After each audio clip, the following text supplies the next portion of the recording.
Welcome back to the Power Six podcast. Here's your host, Isaiah Rose. All right, guys, the Power Six is back. Headley, thank you for the great harmonica intro as always. I think we should keep that a weekly thing for the season. It's a big week for Husker athletics and just a big weekend for our week for Lincoln in general. We got Husker volleyball day in Nebraska Wednesday, and then Huskers kick off the season in Wombat country on Thursday. We just go ahead and get things started, pass things off to Max. Let's get this thing rolling.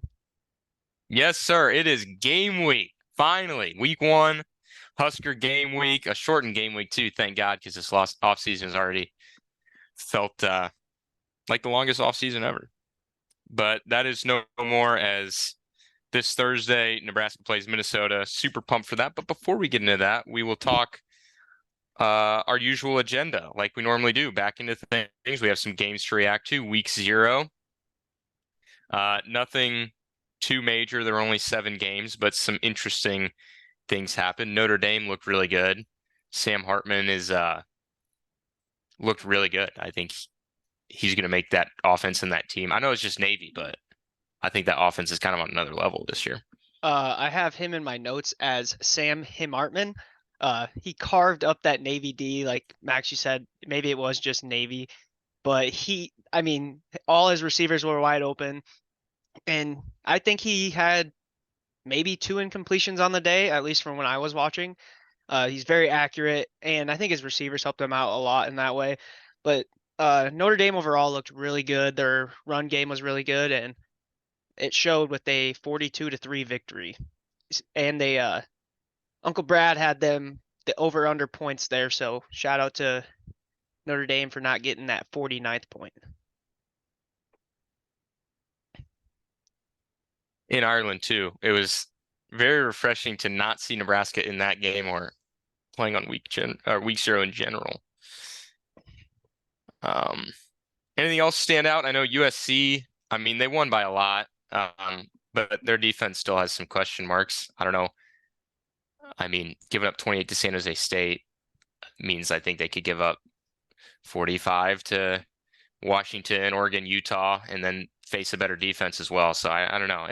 But we knew that about the Pac-12. It's going to be close, but USC has some question marks still. Yeah, I think we saw that Caleb Williams is still good. Nothing's really changed. He went out and played an absolute phenomenal game. Only played 3 quarters and still threw 4 touchdowns and put up a similar stat line to Sam Hartman as well. But I agree, the defense has some big question marks, and I think if they were to play a bigger opponent, it may not go so well. And shout out to Connor for taking the no on the spread. Well done. That was a great pick. The last second audible there for that one.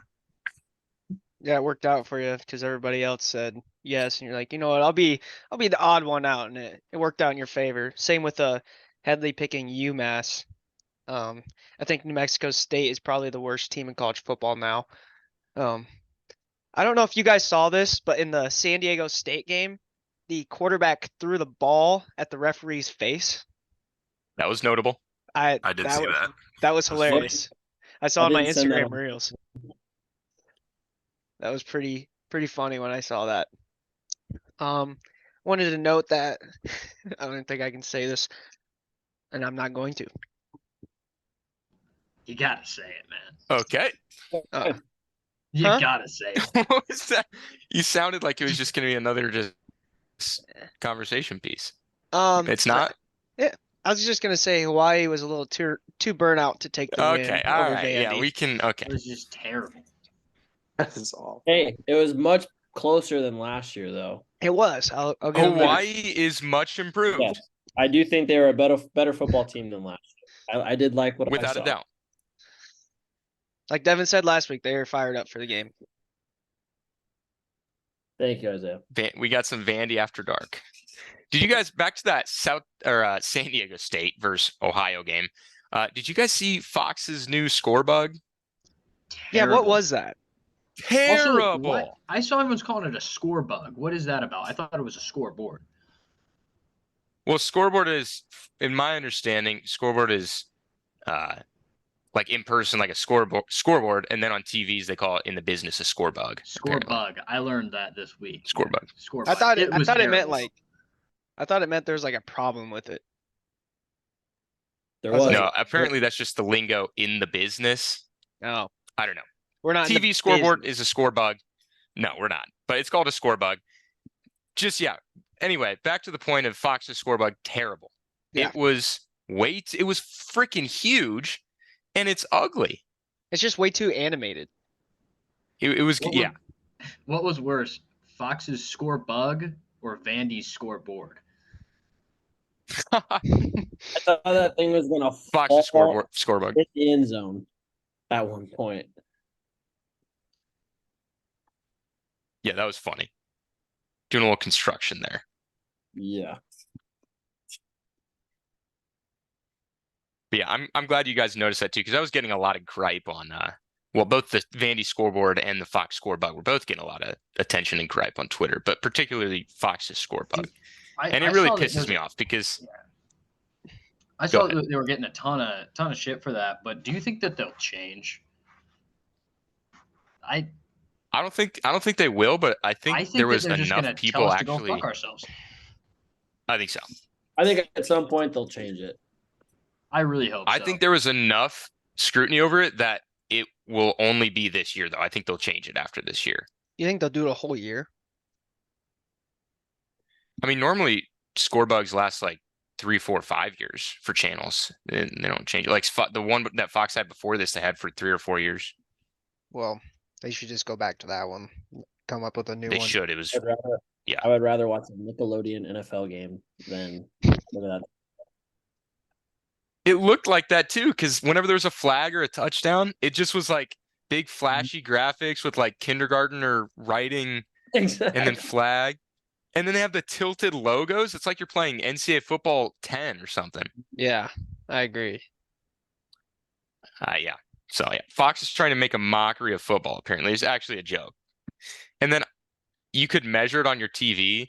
And apparently, when you have like the scrolling stats at the bottom and then the scoreboard, it takes up 25% of the vertical portion of your screen. Why? Why is that a thing? A quarter of the screen. And we're gonna have that. We're gonna have Gus Johnson and Joel Klatt calling games with that hideous score bug. Give me a break. Is that everything everyone has for weeks here? Not a ton of games. All right, good. We can move on to the tank and banks of the weekend then. One of the best segments, and we actually have games to go off of. But fortunately, teams like Navy, San Jose State, Florida International were all saved from being my tank because my tank is the Fox score bug, actually. That's my tank of the week. Max, I was gonna say that. Oh, yeah, no, you can go. Yeah. I was gonna say that too, but since you already said it, my tank is gonna be New Mexico State University.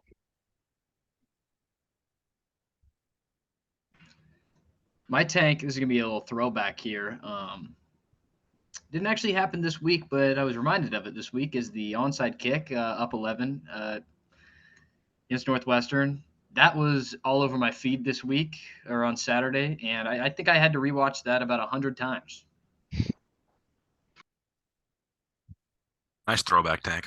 My tank is the USCD. They're giving up that many points to San Jose. It's going to be a long season for them. Yeah, Connor, same thing. My tank is USC's defense being just bad. And an honorable mention is going to be my grammar moving forward. So respectable call. My tank. I don't know who would ever correct you on that, Brad. No, never, dude. never. Wait, who? Any guy who would think about doing that is just a fucking dick. Like that's dude? Who does that, Brad? Does that? I'm just gonna own it up. I'm gonna own it up. Attaboy. My tank is actually Vanderbilt University, not the football team, for the atrocious showcase of all the construction going on in their stadium when they were hosting Hawaii this weekend. Literally using cranes to hold up a scoreboard. Just unbelievable. Big Wait. tank. They used cranes? Yeah, it was supported by cranes. When they got delayed by the storm, the scoreboard was like blowing in the wind. Wow, Mhm. that's insane. I didn't see that game, so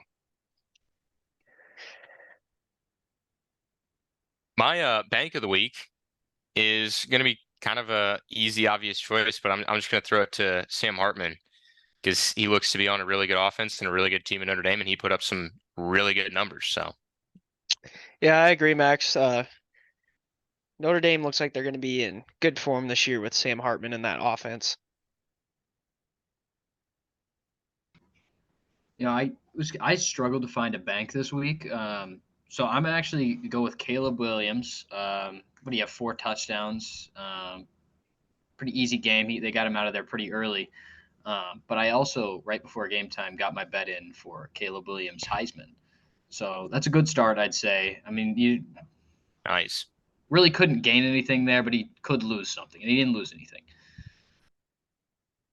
All right, I kind of got the same bank. I got Notre Dame easily covering the spread and hitting that first leg of my parlay, and I'm 1 for 1 on the year for parlays, so we'll take it. Thank you, Notre Dame. Yeah, kind of hand in hand with Connor there. My bank is Connor knowing more than us because he got the USC spread, and who would have guessed that? Not us. I'm kind of being a dead Andy. horse here with Notre Dame being my bank. I think they really got a gem in Sam Hartman. He's a phenomenal quarterback, phenomenal football player. I'm excited to see what he does for the program the rest of the season. And if their defense could keep up, Notre Dame may be something scary this year. I don't know if you guys saw during the game, but they were showing stats for like Notre Dame's like past 3 seasons starting quarterbacks. Sam Hartman has had like 3,600 snaps coming into this season. That's insane. Well, Isn't it? he's He's like a 6th year. I think he's thrown for the most yards in ACC history or touchdowns. He's got one record in ACC history. That's just insane. 3,600 snaps. The guy's got a lot of experience. Yeah, he looked really good. I know you guys have said it, but he's definitely a name to watch out for the Heisman this year if he keeps this up. And at the start of the game, I didn't think he was very mobile, but as the game progressed, he was getting out of the pocket and running, making some good throws. So he's going to be, like Brad just said, got to watch.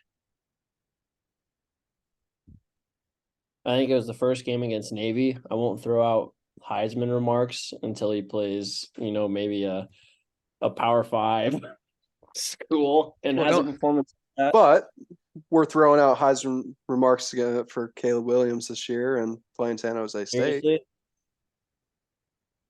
It's the Caleb same Williams won the difference. Heisman last year. He Completely different. Completely. Yeah, it is completely different. But they put up the same stats against the same They put caliber up of the team, same though. stats, yes. Yeah. For this year, Right, yes. Caleb Williams is favored. He went into that game Yes. and was expected to do that, and he did.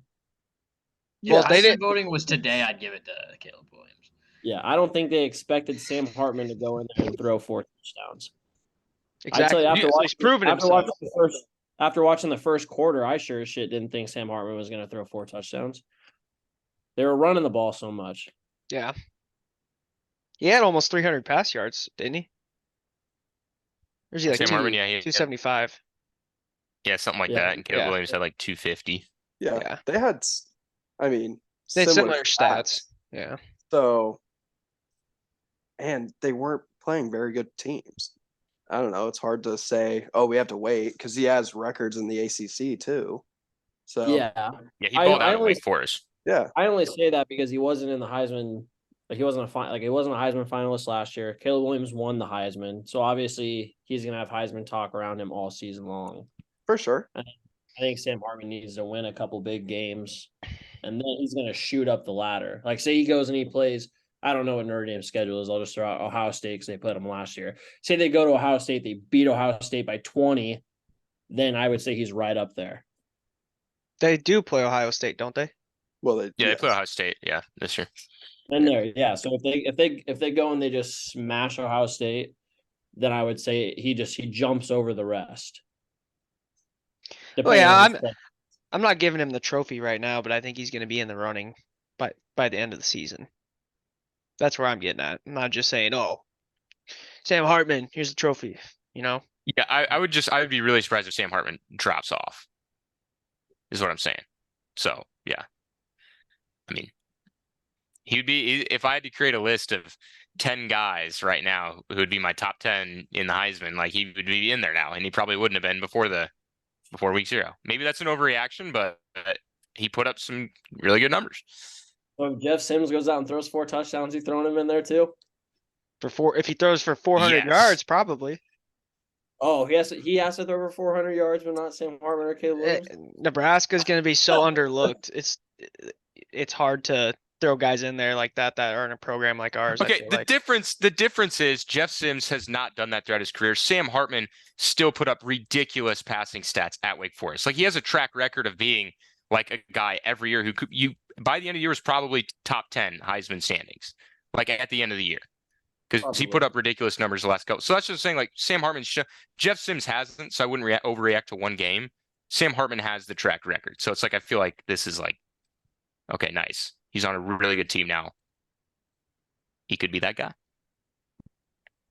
Well, his odds are plus 1,600 now, so you might want to jump on that before they lower. I know. I think those actually went up quite a bit too. I think he was like way lower before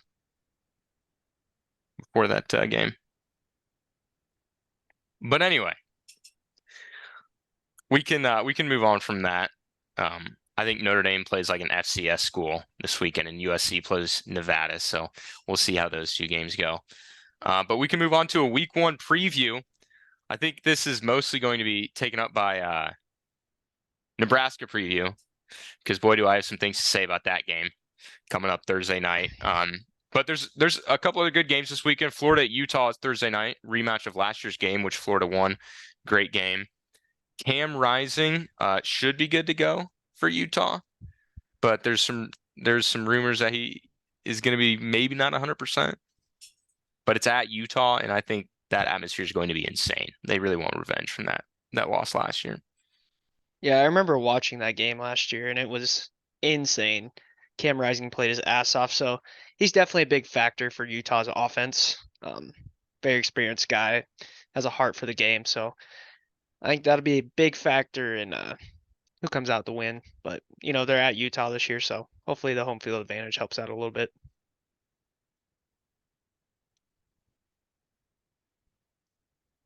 Next, Colorado and TCU, the debut of Coach Prime in Fort Worth, Texas, taking on the Horned Frogs, defending runner-ups from last year. TCU is favored by 21. Does anyone have any takes on this game? I'm so How many excited for this players game. is TCU returning? What'd you say, Devin? They're not. How many players is TCU returning? Because they obviously don't have Duggan anymore. Yeah, they're not returning Duggan. They lost Quentin Johnson, whatever his name is. Went to Ole Miss, didn't he? No, that's Quinshon Judkins. Quentin Johnson's wide receiver. I am almost as excited about this game as I am about the Husker game, just because I'm so interested to see what Colorado looks like. I mean, this has never been done before with their team. And just to see Dion in his first game, Power 5 is going to be awesome. And TCU, they're going to be interesting as well. I mean, they were in the national championship last year, and yeah, they don't have what they did, but still a great team, still a great coach, good coaching staff, and they have a lineman that is 455 pounds. I don't know if you guys saw this. True freshman. I'm looking forward to seeing him play. I hope he gets a start. Wow. He's a Yeah, big boy. like Headley said, they lost the national championship, but they were there last year. 2 players on a team shouldn't make that much of a difference. I know Duggan, he's a very good quarterback for them, but I'm also excited to see Dion and how that team's going to do, especially since the next week they play us.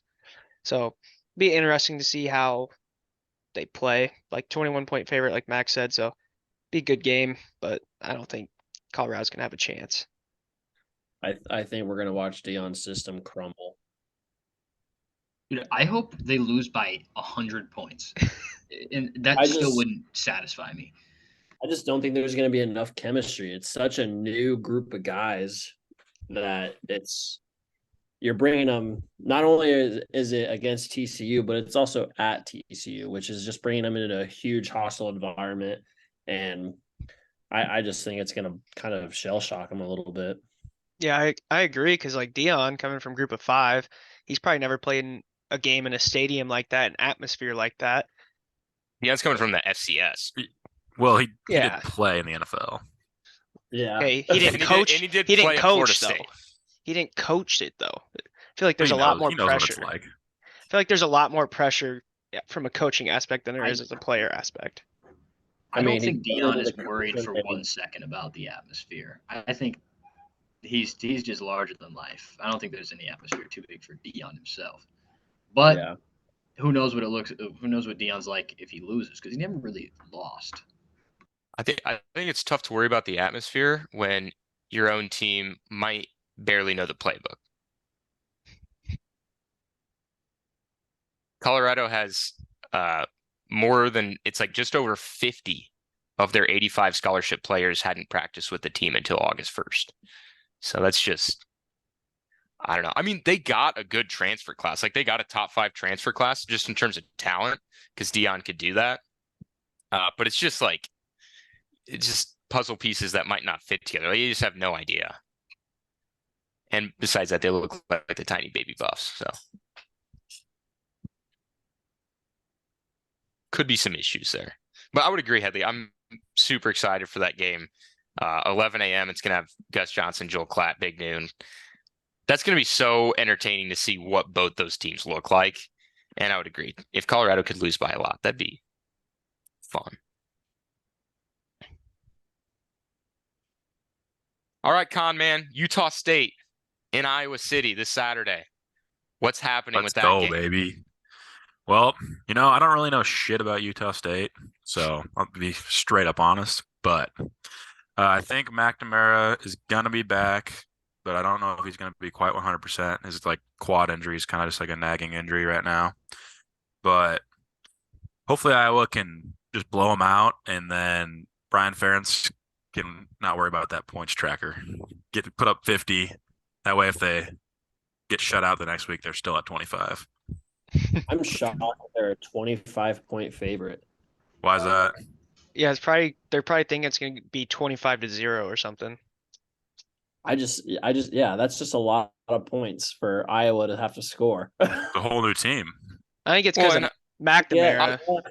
Iowa, Connor, what did Iowa beat? What was it, Nevada or something last year? They won like, I think it was what, like 31 27-0 or 31-0 or something like that. Yeah. And that was the game that went to like 4 a.m. or like 3 Yeah, a.m. we got Big Ten after dark. Yeah. Me and Connor were talking about it earlier. These non-con games before the Big Ten starts is going to be huge for Brian Ferentz. He's really going to rack them up. He got to. He's got to take advantage of the par fives, if you know what I mean. Take care of those easy holes. That game is also 11 a.m. So we'll get simultaneous Brian Ferentz points tracker, Deion Sanders going on at the same Tracker. time. Two of the most interesting coaching stories coming into the season. So to get our Saturday started. Michigan will also be at 11 a.m. too without the old Jimmy. I don't think I'll turn that game on. No, I don't think so. That one's on Peacock anyway, which is just disgusting, but whatever. And then last but not least, before we get into the Husker preview, the matchup of the weekend, top 10 matchup, LSU favored by 2.5 taking on Florida State. So pumped for this Sunday night game. Last year's game was awesome with that like late fumble, blocked extra point. And this is going to be huge because these two teams are expected to have playoff runs this year. I mean, this game is massive for these two teams trying to get into a 14 playoff. Yeah, I'd agree. Too bad Florida State's a bad team. But go ahead, Devin. Like you said, Max, I think this is a huge game for both teams. It was an awesome experience watching it together last year, and buying the last minute beer, Headley, just to be disappointed. So hopefully that doesn't happen for you again this year. I'm super excited for this game as well. I'm down to watch this with you guys again. This is the first week of college football, like real college football, and my girlfriend's out of town this weekend. Like, this is awesome. Not like I'm saying, yeah, Hey, cut that part. Cut No, that part. no. Clip that. Yeah, wherever the boys are watching Deion Sanders at 11 a.m., I'll be there. And then same with LSU, Florida State. Hey, seriously, clip that. It came out wrong. No. Unedited pod. Damn. Nobody likes girlfriends anyway. Headley, I think No, that's think- not what I meant. I I'm think just the only way fucked. you can I just fucked. You have to clip it. Yeah, like, take a clip Headley, of it. Headley, like the a only way that recording. you can recover from this is by hitting a really good bet. Hey, Headley, we got our first drop. No, dude, you need to erase that.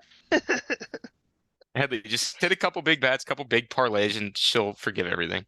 Hey, Lauren, if you're ever listening, he loves you. Okay, it's all fixed now. That's true. Clip that. Oh, I'll clip that part out.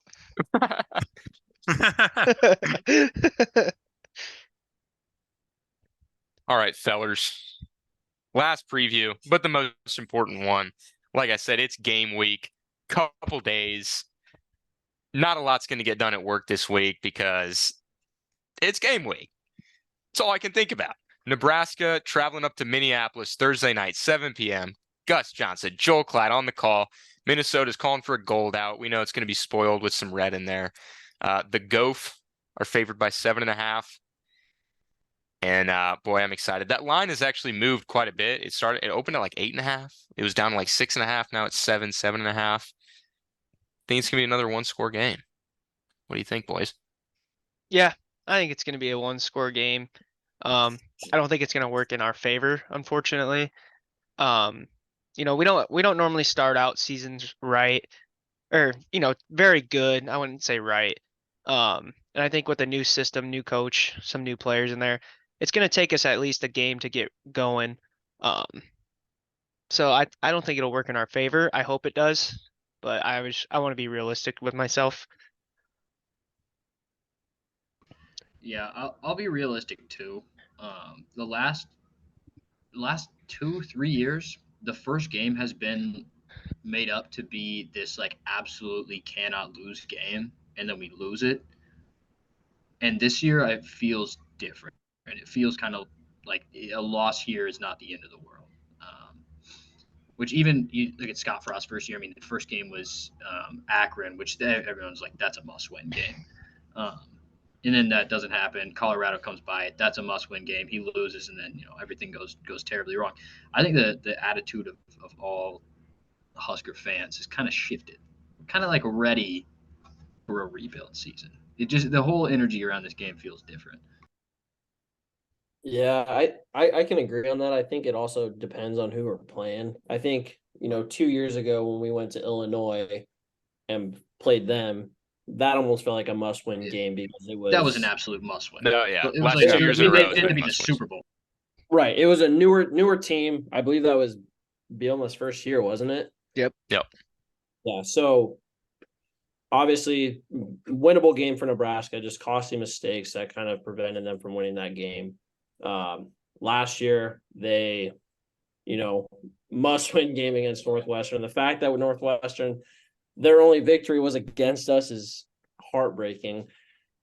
Minnesota's a good football team. They've showed us that the last 4 or 5 years that they're consistent. PJ Fleck is a great coach. And so I think if Nebraska could pull out a win, it would be like getting a birdie on a really tough par 5. Like you're thinking par is a good score here and you somehow get a birdie. Like it's stealing one if Nebraska could get a win here. Oh, I feel like if Nebraska wins We're this, trying to it's like getting an one albatross. handicap I feel like it's getting an Birdie. albatross on a par 5 if we beat Minnesota. This is not an here. albatross. I don't think it's it's a an 7-point albatross. spread. It's not an albatross. albatross. It's a Because 7-point when was the last time we spread. beat Minnesota? Okay. When was the last time? 2018. This is not an Hey, eagle. Think about this. We can all agree Matt Rhule is likely a better coach than Scott Frost, right? Yes. Even Not Scott gonna Frost say beat that, PJ Fleck once. Scott Frost beat PJ Fleck in his first year. If Scott Frost can beat PJ Fleck in his first year, so can Matt Rhule. Was it the first game of Scott Frost's career at Nebraska? No, but it was his first win after we started 0-6. So he had 6 games to do it. Correct. So I think it's like an albatross. I think an albatross would be like beating Michigan. Albatross is more rare than a hole in one. Like, no, Yeah, like I think once in a that- lifetime thing. This is like not an beating Michigan. albatross. I think Albatross. I think this is Albatross a might be birdie. I think- equivalent to that 40-point Michigan spread. That Yeah. I think Minnesota is a beatable team, but Nebraska has to play really well. They have to play like they're in midseason form. They can't come out and have costly errors like Nebraska has done in their first game of the year. But that's expected. That's why I think if they do pull out a win here, it's like stealing one. Do I think they can do it? Yeah. But I think their chances are slim. I'm not going to say that the team with less turnovers wins, but I think if we have 0 turnovers, It's gonna be huge. Oh yeah. Turnover's gonna be Massive. huge this game. And that'll be key for Jeff Sims. We'll get to find out if he's, taking better care of the ball, if they can keep that turnover margin down. Coming into this game, the strength of Minnesota's offense for the first time under PJ Fleck, probably ever, is gonna be their passing game. They lose Mo Ibrahim to the NFL. Their second running back, Trey Potts, transferred to Penn State. They have Western Michigan transfer running back Sean Tyler coming in, capable. Minnesota also lost three starting offensive linemen, one being their first team All Big Ten center, 2 third-team All Big Ten. I can't remember if they were tackles or guards or combination. So the running game could be a little different. Ethan Kaliak-Manis is unproven. We've seen him play. He's played in a few different games. I think started 1 or 2. His career at Minnesota, 54% completion, 3 touchdowns, 4 interceptions. That's all Kaliak-Manis has done. He's still unproven, but he has a lot of wide receivers to throw to. Chris Altman-Bell's back for his 7th year. Daniel Jackson, leading wide receiver, back from last year. Corey Crooms, transferred from Western Michigan. And then they have Brevin Spanford, their tight end, 6'7", 270 pounds, 6-year senior. That's a mismatch. That's going to be tough for Nebraska. But the thing is, I know, Devin, you mentioned... Sorry, go ahead. I was just going to say that Kaliak-Manis did play against Nebraska last year. He didn't do great. He went 6 for 12, 137 yards, no touchdowns, no interceptions. So he did come into the game and had a little bit of success. Yeah, because I believe Kanamuka got hurt, didn't he? Yeah. Mm-hmm. Believe it wasn't in the third quarter. Yeah, something like that. And we thought we had a chance to come back, but then the backup played actually half decent. Well, we had the lead at that point, didn't we? Yeah. And then he came in and they got that touchdown and took the lead. Another discouraging thing is Minnesota beat Syracuse in the bowl game last year. So they've seen the 3-3-5 and they won against the 3-3-5. May I talk about that game real quick, though? I do want to mention that real quick because that 3-3-5 held up pretty well against Minnesota. I don't know how Syracuse lost this game. I was going to go back and rewatch it. They held Mo Ibrahim to less than 100 yards rushing. In his previous 20 games, that happened only once, and Syracuse did that. They also gave up like 138. So yeah, Syracuse gave up 138 pass yards, 77 rushing yards. That's nothing. In that game, Syracuse offense had 477 yards. Minnesota's offense had 215. So there must have been some defensive touchdowns. That Syracuse defense, they stopped Minnesota. Again, Ibrahim had only been held to under 100 yards once in his previous 20 games. 215 total yards of offense. I don't know how they won that game, but they did. But that's a slight misconception that they won against the 3-3-5 because they did not. That 3-3-5 ate up that Minnesota offense. That was a talking point of the press conference today. I believe, though, was that Minnesota does have a history seeing the 3-3-5. So they were going to have to, find a way to make it a little bit different to help stop Minnesota's offense.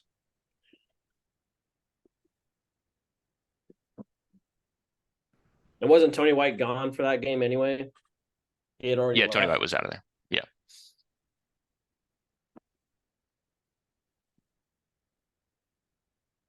Headley, were you about to say something?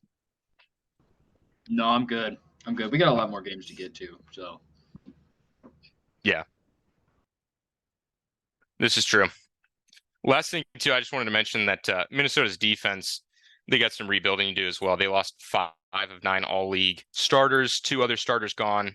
They had the 124th ranked pass rush last year, and they only have 1 returning starting linebacker, 2 returners in the secondary. So,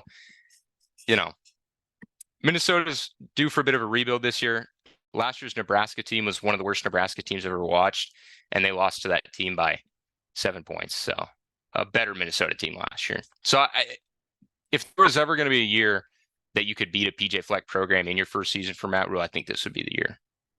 Encouraging signs, at least. I would agree. Like I said, I think they could do it. They're going to have to play well and minimize mistakes. Yeah, it's going to be nice not seeing a Mo Ibrahim and Tano Mugu on Minnesota. That's going to be real refreshing. Yeah, I would agree. Those guys felt like they were there forever. Brad, you got anything to say about this game? You got to have something to say about Nebraska. Yeah, I think this is going to be a really good game. I think it's going to be really low scoring, to be honest with you.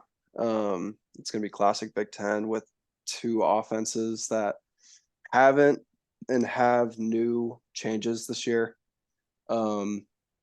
You have hot takes on there, and I know Headley, you'd said like it feels like this game, if it's not a must win, which I feel the same.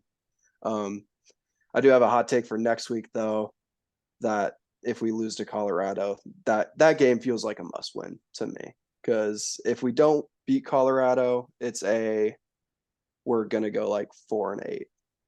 Like we're gonna hit our floor if we don't beat Colorado. But yeah, sorry, I had that thought, and I know it's forward, but yeah, it should be a good game this week. Go Big Red. I think any rivalry game is a must-win game, especially when you're playing the tiny baby Buffs out in Boulder. Yeah, I would agree. That one is absolutely must win. Yeah, this Especially one this team might go 1-11. This Colorado team might go 1-11. It's been done before. It has. Just last year, in fact. Interestingly enough. We have lost to a 1-11 team before. Technically, they were 1-0. Okay. The ceiling was way up here for Northwestern. They just decided to go the other way. Yeah, they had the ceiling the first game, and then they hit the floor by the end of the season. They were the only undefeated team in college football at the time. For about an hour. Yeah, for about an hour, but still. Let's talk depth chart. Black shirts came out. That's exciting. Nick Henrich did not get a black shirt. Yeah, I do believe John Bullock is going to start over him. I believe Nick got hurt. It sounds like he might have tweaked his ankle a little bit. I heard those rumors going around as well. We'll find out from Matt Rhule's press conference tomorrow, last press conference before they leave for Minnesota. But I heard that he tweaked his ankle. He'll still be ready to go, but they're just going to start John Bullock over him now. But we'll see. That's total rumors. Yep, it is total rumors. I hope he's okay. I mean, God, that would suck to start out the season hurt, but it's kind of the story of his career so far in Nebraska. Yeah, I think the black shirts, looking good. Single digits, 8 out of 10 of them are on the defense. So I have high expectations for that defense based off that and the depth chart. They might need to carry Nebraska to a couple wins this year. So yeah, and Tony White seems pretty confident in his group as well.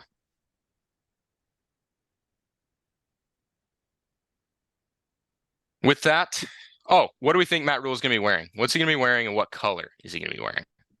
Something ugly, dude. Something just maybe the one white sleeve. That would suck. I hope not. I feel like he's going to be wearing white. I think he's going to look like a pitching coach. Windbreaker. Yeah, like a pitching coach. I think he's going to be wearing white. He's going to wear the short sleeve quarter zip. I think he's going to be wearing red. White. I think he's going to wear red. I know that Bo Pelini liked to wear a lot of gray. I know Frost wore a decent amount of white. I think Matt Rhule is going to roll out there in that red, like Headley said, that red quarter zip, short sleeve windbreaker smock thing in red. Yeah, That's what I'm going. I think he goes red first game and then settles in, maybe throws in a black here and there, maybe a white, but he goes red first game. Really get the roulade, as Devin would say, going for the Nebraska fans. He's Copyright. definitely gonna wear red in Colorado. That's for sure. You know, it's weird. He's not allowed to. Nobody's allowed to wear red there. When I imagine Coach Rhule, I imagine him wearing shorts only. I think I've only seen pictures of him in shorts, like at practice. Yeah. Gonna be weird to see the guy in pants. I don't think I've seen him in He pants, does the except maybe his classic first black. press conference. He's definitely just a black pants guy. I think he's going Yeah. black pants no matter Yeah. what he wears. Yeah. He's not going to go Harbaugh khakis on him or anything. Harbaugh looks like a goofball. Yeah, Harbaugh Harbaugh wears is a the- bit of a goofball there. In high school, I had to wear a uniform to school every day, and that is exactly what Jim Harbaugh wears to coach every day. Is my high school uniform. That's tough. I couldn't imagine wearing a uniform to school. Harbaugh can. He can't the first 3 weeks, so tough. Oh no, All trust right. me. He'll probably be in his office with it on. He'll be flying in the helicopter above the stadium because he can't be in the stadium when you're suspended. So, True. all right. Anyway, do we even need to do game of the week, or is it just Florida State LSU? Yeah. It's got to be Florida State I've LSU. Or does someone actually have? got a different one. I got a different one. Okay, let's hear it. Let's hear it. Colorado TCU, because That's that really right. Yeah. that honestly for us, because we're going to Colorado, we're going to Boulder, it sets up the home opener for Dion. Are they going to be complete assholes or just assholes? That's going to be the big thing. That's my game of the week, and Michigan East Carolina, because I'm a closet Michigan fan this year. So I think the atmosphere in Boulder next weekend is going to be brutal regardless. Now, if they do beat TCU somehow, Well, they're going to be it'll hooligans. even worse. Yeah, it'll be even worse. They're going to feel like they're on top of the world at that point. They had just won the Super Bowl. Yeah. And yeah, I'm very excited for that game, but we can't deny that it's in reality it's a 1-11 team against the national championship runner-up, and two top 10 teams playing against each other on a Sunday night. Yeah, I'm excited for both of them, but I got LSU and FSU. I wanted Yeah, to that is a. Oh, go ahead, Isaiah. I wanted to throw in the Utah-Florida game just because that game last year was very electric. So I think that's going to be another good matchup to keep your eye out for on week 1. It's valid. We're being spoiled for week 1, in all honesty, because There's Nebraska some plays good on games. Nebraska plays Thursday. We get to get our celebrations or our heartbreak out of the way, and then Saturday's just watching football. Yeah. You don't got to look forward to anything. Or That's a good point, Devin, because if we lose, we don't have to. It doesn't have to drag us down on Saturday. We get it out of the way. Exactly. We got to watch football Saturday. But if we win, we got 4 more straight days of football to just be like, we're the best team in the country. So It's actually crazy. We have Thursday, Saturday, Sunday, and Scramby on Monday, and my girlfriend's out of town. not that that matters though.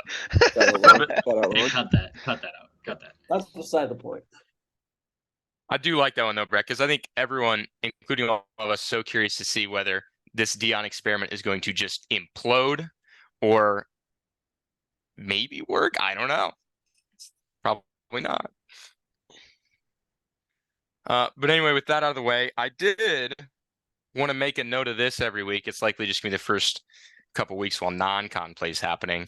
But there's 6 Power 5 teams playing at Group of 5 schools this week, which is always interesting. We know Old Dominion beat Virginia Tech last year at home. North Carolina played at App State, which is a crazy game.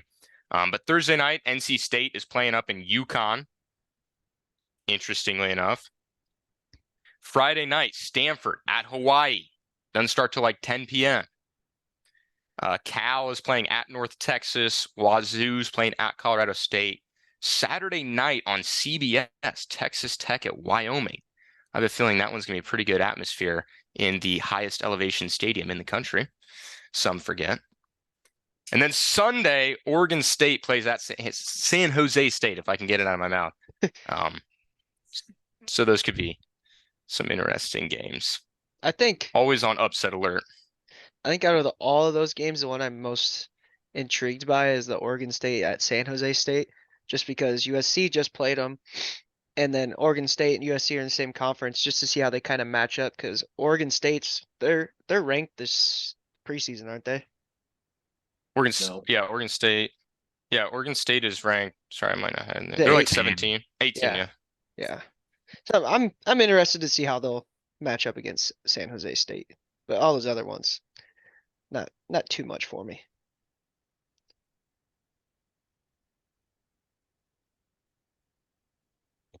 Yeah. I think Hawaii has a very real chance of beating Stanford, but that's all I got for that one. All right, hang on, because we're about to get into the locks and dogs, but I need to get Lucas in here. So, Come on, man. and now Headley's gone. Headley's going to the bathroom. He'll be back soon. He's probably I didn't he's even probably see him going walk to out. he's probably going to apologize to Lauren right now. Yeah, the news is already leaked.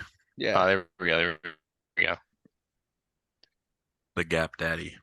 Gap Daddy. Welcome, Lucas. Oh, 1 second. There he is. You can't hear us. Oh. And He's gone. Oh no! Well, we gave him a shot. All right. Lucas just next went pick. 0-13. Go get, That's tough. Go get Maddie Kingston. See what he's doing.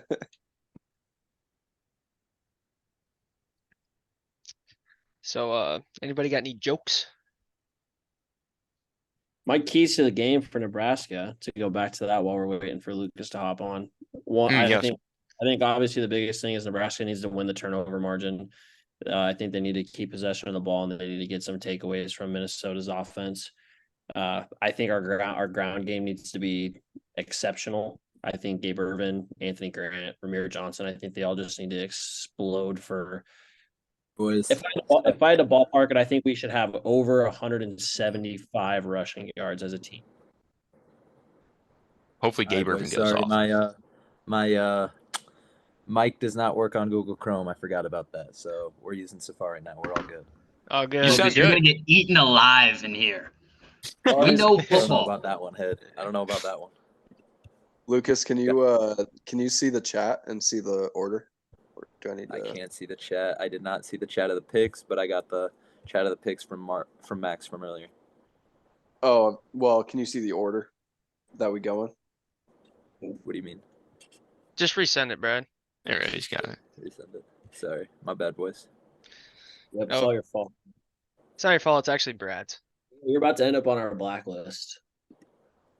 I think I already was. I had to wait a year to be the. Hey, you weren't supposed to know that. Yeah. Well, welcome back. Dude.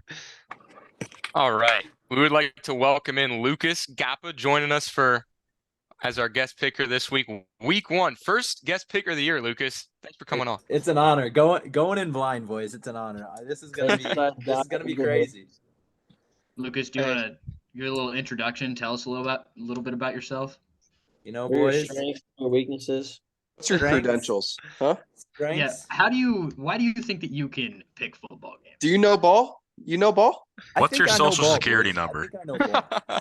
I would say my strengths are being bad at golf, That's just not a strength. having no social life, and always watching Husker football videos. Those are my credentials, boys. There we There go. we go. Yeah, Hey. no, those are valid. We can check those off. Let's get into it. Always watching Husker football videos, I think, is as much credentialing as any of us have. That's So- Hey, that's more credentials than more. me. more Hey, than you as Some well. of us played. Some of us played. Oh yeah, Headley played in 4th grade, and Oh no, he I didn't rode play up pine. until 4th grade. I played. I did play one time. Headley- I did Headley play rode pine. back in the Disney. I rode pine in the 4th grade. Well, some of us didn't do that, but it's all right, buddy. Honorable mention All State, Nebraska right here. Boy. Lucas, before we get into our locks and dog picks and all that, you got some quick keys to the game or hot takes for Nebraska, Minnesota? We'll get into the prediction, but Hey, I mean, hot take for Nebraska, Minnesota. I would have to say the offense is going to get carried by the defense if we win the game. It is going to be a low-scoring ball game if we win. And, I mean, we're just so young on offense that we're going to have to rely on our running backs heavily. They're going to need about 130, 140 yards rushing if we're going to win that game, and that's between Urban and Ramir. And I would say that, honestly, I'm thinking that there's a chance we win, but I know that Minnesota is so old. They got all their players. They're like 37, each one of them. But they don't have Mo Ibrahim anymore, so that's a positive. But they do got the man that can dial us up all in the second half for coming back. Ethan, however you say the last name. Dude, Callie McManus. Sorry. Dude's a dog. Not going to put it past him. But I think we're a different team this year. I think we got a chance. I'm not going to let you know my prediction yet, but I think we got some dogs. Eight single digits on defense. All I'm saying. I agree with that sentiment, Lucas. I think if we're going to do anything in this game and for a few games ahead, that defense is going to carry. But with that, we will get into our picks, and we'll start off with our locks and our dogs coming back for the first time this season. And so we will start off with the locks. For my first lock of the year, I'm going to go to a 2:30 Saturday game. It's between Boise State and Washington. I'm going over 57.5 points on the total. Washington has Michael Penix Jr. coming back, and they have their top two wide receivers coming back, who could arguably the second best duo in the country behind Ohio State. In 10 of Washington's 13 games last year, they would have hit this over. That offense is just insane. So I think they're going to throw it all up and down that field. Boise State, Washington, over 57.5. Where's my lock at here? It's kind of a little bit of a homer pick here. I have a Louisville as a max. I see two different lines here. Maybe I just typed it in wrong, but 7.5 over Georgia Tech. I think that's a lock.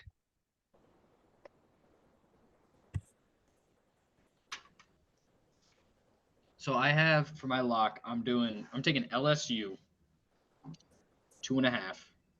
Bold. 2.5 I point love it. favorites. They did lose to Florida State in week 1 last year, but Florida State went 10-3 last year, and those 3 losses they had were all against ranked teams.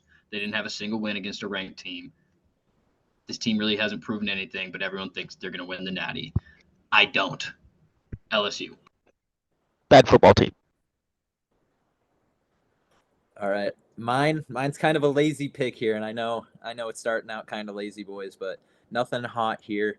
I got a lock Purdue against Fresno State, and the Purdue is 4-point favorite. And honestly, with Hudson Card at quarterback, I mean, it's a young Purdue team and a young coach. I think they come out firing, and I think it's definitely a lock at 4 points.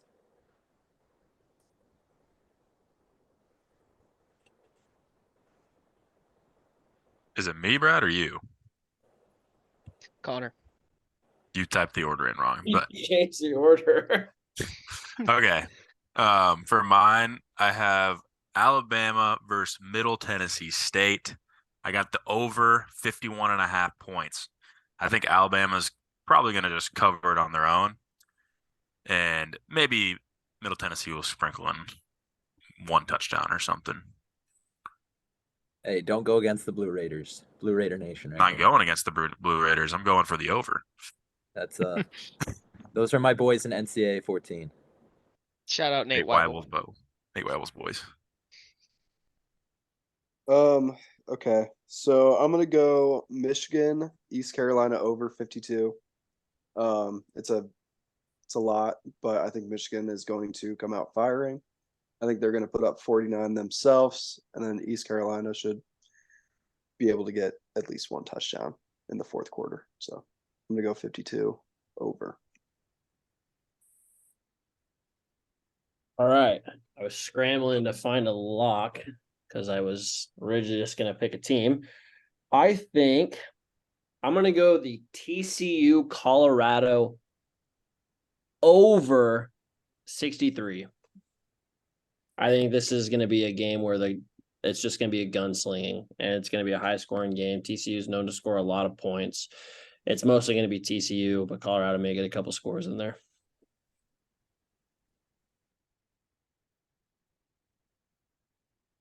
All right. And with those locks, let's get to the dog. For my dog, I'm kind of going to middle ground here, and I'm not going to call it a homer pick, but I just think this team has a decent chance of winning. That's Nebraska +7.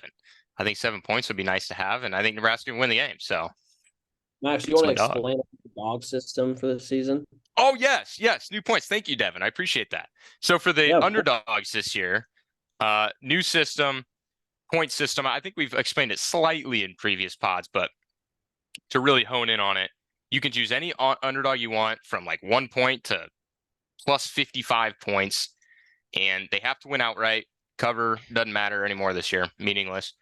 If they win outright, that's how many points you get. So more risk in taking like a +17 or 18 dog, but if they pull off that win, you get a lot of points. Whereas you could just go with like a 2 point, 3 point dog, get 2 or 3 points if you think you're going to win. So yeah, however many points of a dog that is, if they win outright, you get that many points, and we'll keep track of that all season long. So I have Nebraska +7. Right, because last year, didn't we say it had to be at least a 7.5 point favorite or something like that for our dog? Yeah. But but this year, last year's just totally different. So now it's all different. Yep. I'm actually going to go against Lucas's lock here. I have Fresno State +4 as my underdog of the week.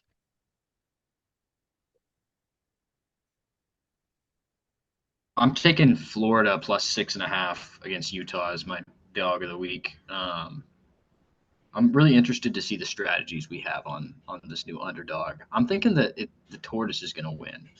Does the chipping away with those 3-point, 4-point games? All right. I know this program is under a lot of stuff right now. They're dealing with a lot of things, but give me Northwestern as my dog. No. Northwestern over That's Rutgers. crazy. That's a crazy pick, but I had to come out and say it. I got Northwestern this week. That you got +6.5 on that, or Yeah, I had +6.5 on that. Yeah. We have Nice. 3 games at +6.5, I think. Which was what last year was 6.5 what we had to do. So we're kind of going back to that. But for me, I was between 2. I had Fresno State +4, 4.5 or whatever they were, but I'm gonna go with another one. I'm gonna go with the other strategy, a little higher game here. Give me Boise State +14.5. Let's get a big one to start the year. Michael Penix is gonna be throwing picks left and right. You love to see a different strategy. That's awesome. Yeah, I'm going to go tortoise wise here. I'm going to go South Carolina +2.5 against UNC. I think Spencer Radler could get it done. Brad, that's the one I was definitely thinking too, but I didn't go there. Got to go Northwestern, Lucas. You got it. Yeah, that's interesting. For my dog of the week, I am taking Old Dominion +14.5 at Virginia Tech.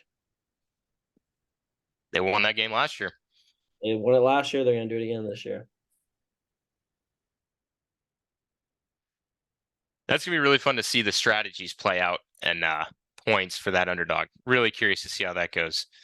And I like how we have a mix in there too. We got some low ones, some high ones, some middle. So that's good. All right, now into the weekly. all year. Yeah, same. Strategy-wise. Just whatever feels right. All right, now into weekly predictions. Straight up picks here. Good slate coming at you. Thursday night, we'll start off with Florida at Utah, rematch of last year. I think that atmosphere is going to be insane in Utah. Looking for revenge, so give me the Utes. Yeah, I'm also taking the Utes here. Hopefully our boy Cam Rising gets out there and plays.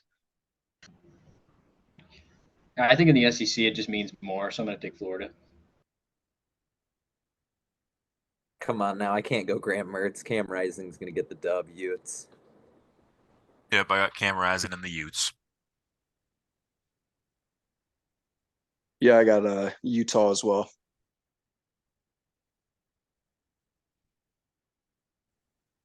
Devin, Muted Devin. I couldn't unmute myself. My mouse kept flipping over to my iPad. If Cam Rising plays, Utah wins. I'm going with the Utes. Next Friday night game, Louisville taking on Georgia Tech. This is a neutral site game, I think, in Atlanta. Jeff Brom going from Purdue to Louisville as head coach. I think he makes some nice changes there and gets the win. My lock of the week. Diehard fan of this team for a long time. I got Louisville. Fuck this guy. I'm starting We're off gonna the picks with two dogs. I got Georgia Tech. Edley, you're a madman. That is crazy pick. I think those there. are the I'm only two dogs I have on my whole sheet. definitely going Louisville. I got Louisville as well. Yeah, Jeff Brom coming into Louisville. Give me the Cardinals. You know, big time fan for a long time since Lamar Jackson. So I'm also going to go the Cardinals.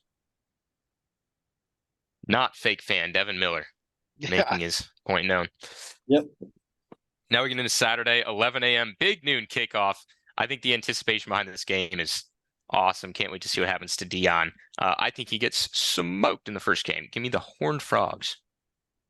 Yeah, I think those little baby buffaloes are gonna be crying after they step on a horned frog. Give me the TCU frogs. I got TCU as well. Give me the Frogs by a million. Yeah, I got the Frogs as well. I was considering making this one my lock, but just without the little bit of question marks with TCU, I decided not to. But yeah, TCU. Yeah, I almost made this my lock too. TCU by a million. TCU scoring the 63 on their own. Go Horned Frogs. And there's the Power Six curse. Oh, that'd be one heck of a curse. Yeah. It No, was Gentlemen, kind of Fres- those games. sick, though. Did we? Boys, I swear if we curse that, Or Iowa, sorry. I don't almost think I about could to- live with It myself. only works on I the don't know really what- close spread games. That's I don't true. know what that would mean for week 2. Before we keep going, did we want to say how we did last week for picks, or just? Nope, we're good. Well, yeah, I cursed Devin, so I understand why he doesn't. Yeah, I just had a bad week. I can Everyone went give 2 a and 5. Everyone did report pretty good. update. Yeah. So Max went 5-2. Isaiah went 4-3. Headley went 5-2. Connor went 5-2. I went 4-3, and then Devin is trying to lose again, and he went 2-5. Tough scene. Tough scene. Next, Utah State and Iowa. Connor, I want to hear a record prediction for you on this one, but nothing to say here. I got Iowa. Record or score? Or sorry, yeah, score prediction, my bad. Like what? I hate to say it, but I got Iowa. I got Iowa as well. I got Iowa as well, but I don't think they'll cover. But I got Iowa. I got Iowa. I'm thinking around 35-3. I got Iowa by a small margin. I also have Iowa, but I also don't think they're covering. Now Fresno State at Purdue. This is an interesting game. Purdue has a really tough schedule this year, especially non-con, and it's only one of the tougher group of 5 schools. I think Purdue wins it, but I think that spread's going to be accurate. I think it's going to be a close game. Doubling down, they were my dog. I got Fresno State. I got Purdue. Hey, they were my lock. I got Purdue. Going with the Bulldogs here. Me Fresno. Yeah, I got Purdue for this one. I think Hudson Card trolls us by having a Graham Mertz type performance in Wisconsin, his Wisconsin debut. Throws for 4 touchdowns, beat Fresno State easily. Good take, Devin. Next, our spread pick, Ohio State at Indiana. There are some spreads bigger out there, but I wanted to include this game somehow because it is the first ever Big Ten 2:30 CBS game. The SEC jingle is no longer the SEC jingle. It's bringing in Bloomington, Indiana. Probably a gloomy day, nothing like the sunny beaches of Florida. I think Ohio State does cover the spread because Indiana's bringing in a lot of transfers, desperation for Tom Allen to try to keep his job. So I think Ohio State wins this one by a lot. I think Ohio State's gonna win this game by a lot, but I don't think they're gonna cover the spread. Max, do they have a starting quarterback yet on the They roster? said they're going to play both of their guys in this first game, Kyle McCord and I can't remember the other guy, but they said they're going to play them both. So I think that's gonna be a factor because they don't have a true starter yet, and it's at Indiana. Indiana's nowhere near an Ohio State caliber team, but 30.5's quite a bit for those factors. I'm gonna take Ohio State covering. Yeah, I definitely think Ohio State's going to cover, but it'll just due to be the fact that they have way too good of skill positions. Yeah, I got Ohio State as well. Yeah, I'm gonna go Indiana will cover this. I don't know. A little reverse psychology from last week after my USC pick. But I don't know. I think there's just some question marks still with Ohio State. I mean, they're still Ohio State. They're still going to win big, but probably by 28 points. I don't think it matters who Ohio State has a quarterback. They've done nothing but produce high-level caliber quarterbacks the last 10 years. I think they're going to win. They're going to cover because they have literally the next coming of Marvin Harrison and his son. He's an absolute stud. Has a shot at being a Heisman finalist this year. If he plays well, he's going to be the difference maker. I see Brad trying to use Connor logic there for the cover. It's a bad pick. Connor knows more than us. Next, West Virginia at Penn State. Speaking of 2:30 CBS, this is the first ever 6:30 Big Ten Saturday night on NBC. So these last two games, part of that $7 billion TV deal with the Big Ten. It's too bad West Virginia's on kind of a down slump right now. Otherwise, this game would be even better. But crazy atmosphere, night game, Penn State, they take the win. Give me them Nittany Lions. Ooh, Penn State's gonna be hot this year. Yeah, Penn State. Yeah, give me Penn State, and a little hot take here for the boys. Penn State is my 4 seed in the college football playoffs this year. It's a good take. Like I like that. that, Lucas. I like that. I got Penn A lot State of as well. stuff will happen, but I think a couple of us had them in our top 6, so it's not a terribly hot take. Hot take nonetheless. True. I got True, Penn but- State over 9.5, so I'd be crazy not to take them. Give me the Nittany Lions. I'm also taking Penn State. It's no brainer. Next, the nightcap on ABC for Saturday night, where game day will be at North Carolina, South Carolina.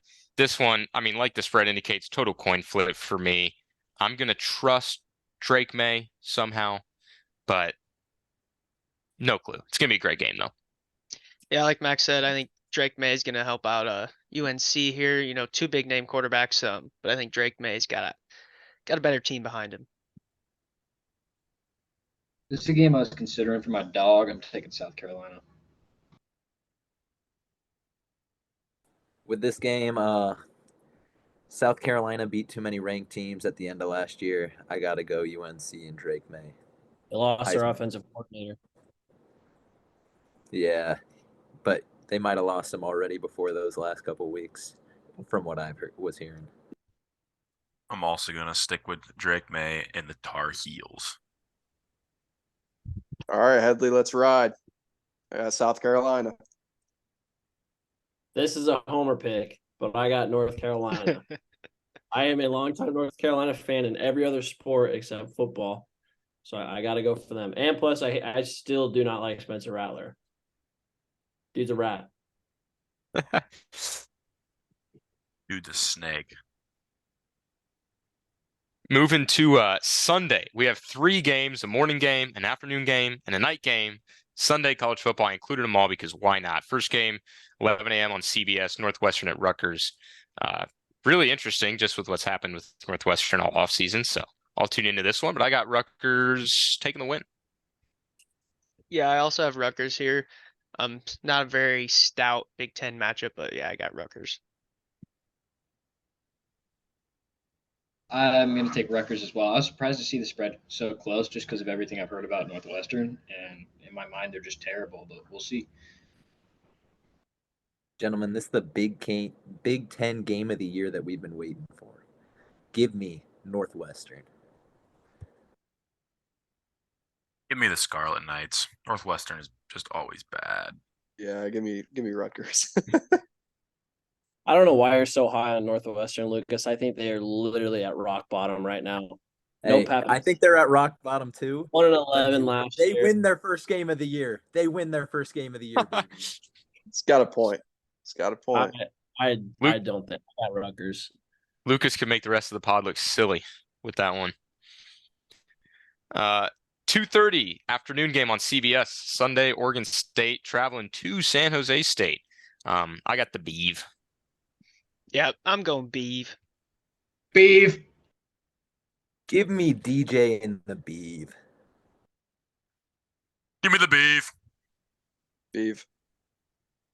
Beef. 5 or 6 Beeve. girls. Now to the game of the weekend, Sunday night rematch of last year. This one's in Orlando. Last year was in New Orleans. Number 5 LSU favored by 2.5, facing number 8 Florida State. I'm high on the Seminoles this year. I think they have a really good team. They have the most returning production amongst both offense and defense in the country. So give me the Noles. Give me that bad football team. It's my Your lock. take. I'm going LSU. I got Livy Dunn and the LSU Tigers getting the dub. Go Tigers. I got the Tigers as well. Yeah, actually, I'm gonna go LSU here. Oh, he switches it up. I am switching it up. I think there's a lot of hype behind Florida State this year. I'm excited to see why. I'm gonna go Seminoles. There is no reason why. Right. Next Monday. I think Devin's I'd pick. to go 2-5 again this week. Hey, I just picked them to prove that they're a bad football team. I just put the curse on them to start the season. That's why I Yeah, switched I- it up. Thank you for Your putting the logic curse. is absolutely stupid. Just wait. No, because I All don't right. want you to come back saying, "Oh, well, I picked them because they're a bad football team and they lost." No, I picked them to jinx them. We can move Isaiah, on. You're crazy if you believe in that stuff. It I works. picked them because I think they're going to win. Anyway, Monday we got Clemson and Duke on Labor Day, Monday night matchup, which is the conclusion of our 5 days in a row of college football. I got Clemson. It could be a decent game because Duke is going to be – they're going to be all right this year, second year with their head coach, but Clemson wins. Yeah, I think this will be an interesting game. Clemson's 12.5 point spread. I think they're gonna get the job done, but I don't think they'll cover. I think Clemson wins and that they're going to be really good this year.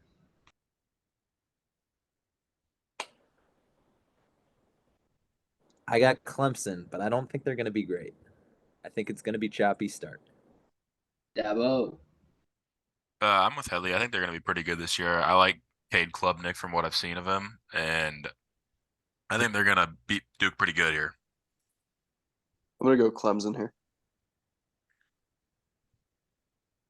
Dabo. Dabo and Klubnik.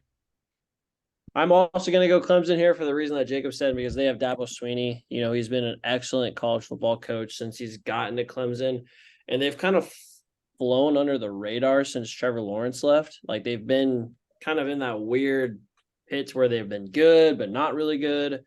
I think this is the year they kind of get over that hurdle. Is Dabo Swinney the fastest college football coach? I think yes. Well, And they he's got rid written of down the that Clemson hill. ukulele. Hey, have you seen Matt Rhule in that recent video? I don't know. I might be taking Matt Rhule. No, he looked terrible getting off the line. I know, dude. He looks awful. I wonder what Dabo Swinney maxes out in miles per hour wise down that hill. I think when Dabo's running onto a Clemson football field, he could beat Usain Bolt. Last but not least, Thursday night, coming back to it, Nebraska at Minnesota. The last 5 years between Scott Frost and then firing and then Mickey Joseph, it's all over. New season, Matt Rhule. Cannot wait. Hyped out of my mind for this one. And I think with a lot of Minnesota's turnover in players, I think Nebraska can come out and get this win. There's no expectation. So I'm going to take the Huskers, a little bit of a homer pick, but give me the Huskers 21-20. Yeah, I know it's a new, I got the shirt, new era, Matt Rhule, but I think we're not gonna come out as hot, as we normally do. So I got the, not saying Minnesota, I'm calling them the Wombats. Got Wombats here, 24-17. I think Huskers win easily, 23-20. I am with you guys. I think if Nebraska wins, they got to score 24 points. So I'm going to do the Nebraska 24, but I got Minnesota at 20. If we're going to win, we got to make at least one field goal. I got to see the kicker come out. Sure, you guys are surprised to hear me say this, but I got Minnesota, the Golden Gophers. Nebraska's going to need to prove it to me before I start picking them in games where Vegas doesn't think they're going to win.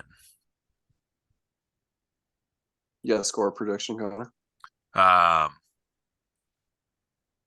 28-20 Minnesota. So, Hey, Connor, sorry, I just want to bring this up real quick. You Bring say it up. you want to, before that Vegas wins, that Iowa game last year, I'm pretty sure they had Iowa winning that one. Yes, they did. Vegas doesn't always win, but they know. so you got to be sick if you think I'm going to pick against Nebraska the first week for Matt Rhule era. So I'm going Nebraska. It's going to be a low-scoring game. Like I said before, the offenses, both of them have question marks with the turnover. And then it's going to be 20-17. So the under is going to hit. I love everything you guys are saying. I'm going off of what Lucas said. I think Nebraska wins 24-21. Tristan Alvano, the difference maker. I think the kid shows up. He makes a big-time kick. Nebraska gets the victory. Is that a game-winning kick, Devin? It's going to be tied 21-21? I think so. All right. As long as it's that score, I'm cool with it. But, yeah, I think it would be huge for him. Oh, yes, it would be. And for the program. Hey, last kick he made was to win a state championship. All I'm saying. This is a very good point. All right. I think that is going to do it for this pod. Lots of locks, underdogs, picks in there. Can't wait to see how it goes. We got 5 straight days of college football coming up, which is all going to be started with a Nebraska win. It'll be the biggest Nebraska win in like 6 or 7 years, but it will be jump-started by that. Safe to say. Lucas, thank you for coming on here and joining us. We really appreciate it as well. Gentlemen, it was a pleasure. Thanks for the invite. Have a great night, everybody. Thanks, Lucas. Yeah, thanks, Lucas. Thanks, Lucas. Bye, Lucas. It's the first week of the guest picker gauntlet, too. It is. Because the winner does get a trophy, right? Yeah. Yeah. They do. Maybe. Just don't ask Greg. But that's everything we have for this week's episode. Exciting week. Husker football is back in Iowa. But yeah, great episode, guys. Shout out again to Lucas for joining the pod. I know all last season he wanted to and he just didn't get the chance. So glad we can have him finally on. Hopefully Devin doesn't go 5-8 this week. As always, have a safe and fun weekend and go Big Red. Go Hawks.